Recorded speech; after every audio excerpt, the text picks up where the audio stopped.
হাদিসটি আবু দাউদ থেকে নেওয়া হয়েছে। হজরত ওসমান রাদিয়াল্লাহু তাআলা আনহু হতে বর্ণিত।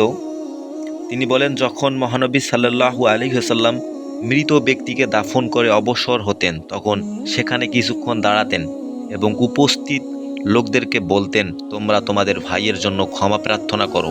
ততঃপর ইমানের উপর তাকে দৃঢ় রাখার জন্য আল্লাহর কাছে দোয়া করো, কেননা এখন তাকে প্রশ্ন করা হচ্ছে। রাসূল সাল্লাল্লাহু আলাইহি সাল্লাম মৃত ব্যক্তিকে দাফনের পর কবরের পাশে দাঁড়াতেন। ততঃপর মৃতের জন্য দোয়া করতেন, হে আল্লাহ, তুমি তাকে ক্ষমা করে দাও এবং মুনকার নাকিরের প্রশ্নে তাকে ঈমানের উপর অবিচল রাখো।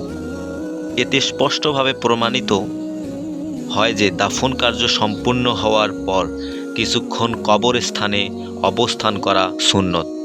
এটা রাসূল সাল্লাল্লাহু আলাইহি সাল্লামের তরিকা ও মৃতের জন্য উপকারী।